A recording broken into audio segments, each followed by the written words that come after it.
ఆంధ్రప్రదేశ్లో ప్రస్తుతం రాజకీయాలు సోషల్ మీడియా చుట్టూ తిరుగుతున్నాయి. గతంలో బహిరంగ సభల్లో మీడియా సమక్షంలో ఇలా పలు చోట్ల రాజకీయ నాయకులు ఒకరిపై ఒకరు ఆరోపణలు, విమర్శలు చేసుకునేవారు. ఇప్పుడు ట్రెండ్ మారింది.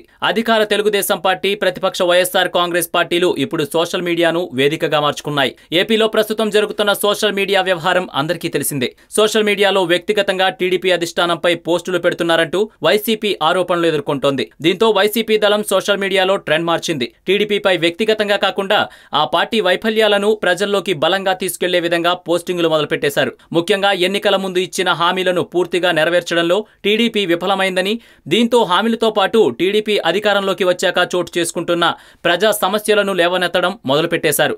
దీంతో వైఎస్ఆర్ కాంగ్రెస్ పార్టీని సోషల్ మీడియా పరంగా ఏ విధంగా ఎదుర్కోవాలో తెలియక టీడీపీ దిక్కుతోచని స్థితిలో ఉంది. తాజాగా వైఎస్ఆర్ కాంగ్రెస్ పార్టీకి చెందిన సోషల్ మీడియా వాలంటీర్లు ఆ పార్టీ అధినేత వైఎస్ జగన్మోహన్ రెడ్డిని కలిసి సుదీర్ఘంగా చర్చలు జరిపారు.